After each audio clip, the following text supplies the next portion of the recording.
नमस्कार, स्वागत आप सभी का यूट्यूब चैनल नॉलेज टीवी। सभी हरियाणा वासियों के लिए सुबह सुबह 10 धमाकेदार घोषणाएं, आदेश, ऐलान।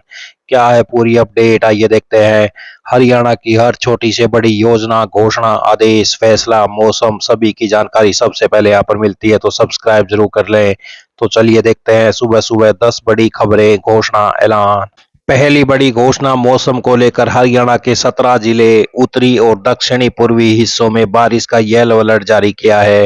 अंबाला, यमुनानगर, कुरुक्षेत्र, करनाल, पंचकुला, सोनीपत, पानीपत, गुरुग्राम, फरीदाबाद, पलवल, नूंह और रोहतक जैसे इलाकों में गरज चमक के साथ 40 से 50 किलोमीटर प्रति घंटे की रफ्तार से तेज हवाएं चलने का अनुमान जताया गया है। आइए अगली बड़ी घोषणा देखते हैं। हरियाणा सरकार ने संपत्ति पंजीकरण की प्रक्रिया को सुव्यवस्थित करने और इसमें होने वाली देरी को खत्म करने के उद्देश्य से बड़ा फैसला लिया है। राज्य सरकार ने तहसील और उपमंडल स्तर पर प्रत्येक पंजीकरण कार्यालय के लिए दैनिक पंजीकरण अपॉइंटमेंट की संख्या को अधिकतम 20 टोकन प्रति कार्यालय तक सीमित कर दिया है। यह नई टोकन आधारित व्यवस्था 2 जुलाई 2026 से पूरे राज्य में लागू होगी। इसे सख्ती से लागू करने के निर्देश दिए गए हैं। अब आप अपने सोने को बैंक लॉकर की तरह ज्वेलर्स के पास भी जमा कर सकेंगे। सूत्रों के मुताबिक सरकार अगले 2 हफ्तों में एक नई और अपडेटेड गोल्ड मोनेटाइजेशन स्कीम का ऐलान कर सकती है। नई स्कीम में देश भर के सराफा व्यापारियों को कलेक्शन पार्टनर के रूप में शामिल किया जा सकता है, जिससे वे आम लोगों से सोना जमा कर सकेंगे। इससे पहले सिर्फ बैंकों को ही सोना जमा करने की अनुमति थी। मीडिया रिपोर्ट के मुताबिक अगर भारतीय परिवारों के पास मौजूद कुल सोने का सिर्फ 5% हिस्सा भी इस नई स्कीम में जमा होता है, तो इससे देश के बाजार में करीब 90 अरब डॉलर यानी लगभग 8.57 लाख करोड़ रुपए की नकदी आ जाएगी। तो नई गोल्ड मोनेटाइजेशन स्कीम के क्या क्या फायदे हो सकते हैं? घर बैठे सोने से कमाई। घरों में बेकार पड़ा सोना बैंक लॉकर में रखने के बजाय इस स्कीम में जमा करके हर साल 2.25 से 2.5% तक ब्याज कमाया जा सकेगा। पहले सोना जमा करने के लिए सिर्फ चुनिंदा बैंकों में जाना पड़ता था, जो काफी झंझट भरा था। अब लोग अपने आसपास के भरोसेमंद ज्वेलर के पास जाकर आसानी से सोना जमा कर सकेंगे। लॉकर के खर्चे से भी मुक्ति मिलेगी। मैच्योरिटी पर विकल्प मिलेगा। जब स्कीम का समय पूरा होगा मैच्योरिटी पर, तो आम आदमी के पास विकल्प होगा कि वह रुपए या फिर फिजिकल गोल्ड के रूप में अपनी रकम वापस ले सके। टैक्स और कागजी कार्रवाई का भी डर कम होगा। इस तरह तैयार की गई है कि जिससे आम और परिवारों को पुराने सोने पर टैक्स जांच और पुराने बिल या दस्तावेज दिखाने का डर कम हो। तो ये बड़ी अपडेट। आइए अगली बड़ी घोषणा देखते हैं। हरियाणा कर्मचारी चयन ने common eligibility test group D भर्ती के लिए ऑनलाइन आवेदन की अंतिम तिथि बढ़ा दी है। एचएसएससी द्वारा जारी नोटिफिकेशन के अनुसार अब अभ्यर्थी 5 जुलाई तक ऑनलाइन आवेदन कर सकते हैं। पहले ऑनलाइन आवेदन की अंतिम तिथि 3 जुलाई निर्धारित की गई थी। ऐसे में अब एचएसएससी द्वारा आवेदन करने वाले अभ्यर्थियों को 2 दिन का समय मिल गया है। एचएसएससी द्वारा जारी नोटिफिकेशन के अनुसार अब अभ्यर्थी 5 जुलाई रात 11:59 तक ऑनलाइन आवेदन कर सकते हैं। वहीं ऑनलाइन आवेदन करने वाले अभ्यर्थी 8 जुलाई रात 11:59 तक अपनी फीस जमा करा सकते हैं।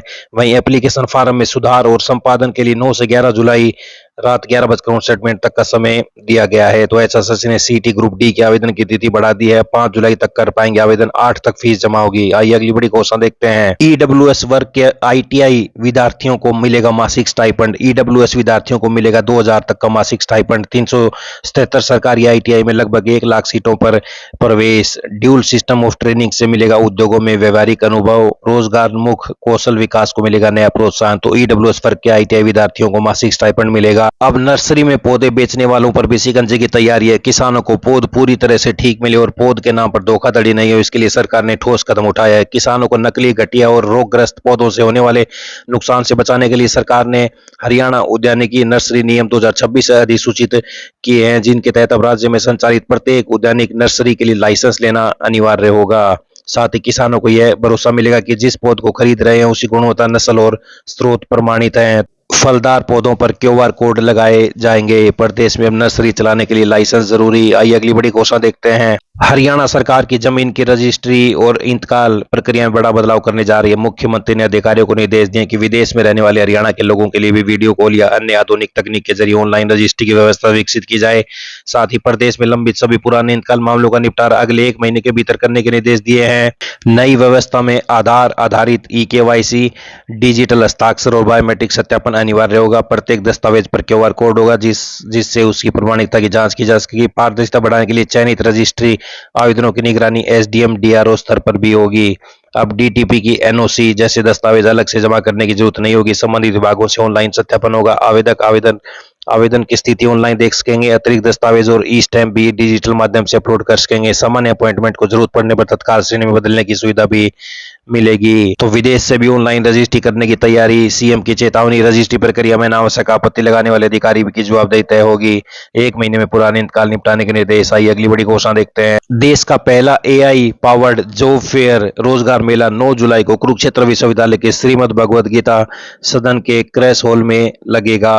यह फेयर युवाओं के लिए नौकरियों के दरवाजे खोलेगा। अनूठे और अभी तक के देश के सबसे पहले एआई आधारित जॉब फेयर में 110 से अधिक कंपनियों ने पंजीकरण कर दिया है। कंपनियों के पास युवाओं के लिए 2500 से अधिक नौकरियां हैं। इन नौकरियों और अवसरों की संख्या आवेदकों के हिसाब से बढ़कर 5000 तक भी पहुंच सकती है। इस एआई आधारित जॉब फेयर की खासियत यह है कि इसमें रजिस्ट्रेशन करने पर एआई खुद आपके सामने जरूरी अवसरों की सूची उपलब्ध कराता है, बेहतर विकल्प के चयन करने में मदद करता है। सबसे बड़ी खासियत है कि सभी स्ट्रीम के विद्यार्थियों के लिए है। यह जॉब फेयर कला संकाय से बीए करने वाले विद्यार्थियों के लिए भी खुला है, वाणिज्य संकाय से बीकॉम करने वालों के लिए भी खुला है और कानून की पढ़ाई करने वाले विद्यार्थियों के लिए खुला है। इसमें 26 जून से पंजीकरण शुरू होने के बाद अभी तक 110 से अधिक कंपनियों ने रजिस्ट्रेशन कर दिया है। तो देश का पहला एआई आधारित जॉब फेयर 9 जुलाई को केयू में। यूआईडीएआई ने आधार धारकों के लिए बड़ी सुविधा शुरू की है। अब लोग नए आधार ऐप के माध्यम से बिना किसी आधार सेवा केंद्र जाए अपनी ईमेल आईडी जोड़ी अपडेट कर सकते हैं। यूआईडीएआई के अनुसार यह सेवा 1 जुलाई 2026 से अगले 6 महीने तक पूरी तरह निःशुल्क रहेगी। इस नई सुविधा के शुरू होने के केवल 2 दिनों के भीतर 2.5 लाख से अधिक लोगों ने आधार ऐप के जरिए अपना ईमेल आईडी अपडेट कराया है। तो कैसे अपडेट करें, इसके लिए सबसे पहले नए आधार ऐप में लॉगिन करें। सर्विस सेक्शन में जाकर ईमेल आईडी ऑप्शन पर क्लिक करें। अब अपनी नई ईमेल आईडी दर्ज करें और उस पर नए ओटीपी की मदद से सत्यापित करें। इसके बाद स्क्रीन पर दिखाई गई जानकारी को ध्यान से चेक करें और आखिर में चेहरे से पहचान फेस ऑथेंटिकेशन पूरा करें। इसके साथ ही आपकी ईमेल आईडी आधार से अपडेट हो जाएगी। तो ये बड़ी खबर, ये सभी हरियाणा वासियों के लिए आज बड़ी खबरें, घोषणा, आदेश, ऐलान, पल पल की अपडेट मिलती रहेगी। चैनल को सब्सक्राइब जरूर कर लें। पल पल की अपडेट के लिए बहुत बहुत धन्यवाद।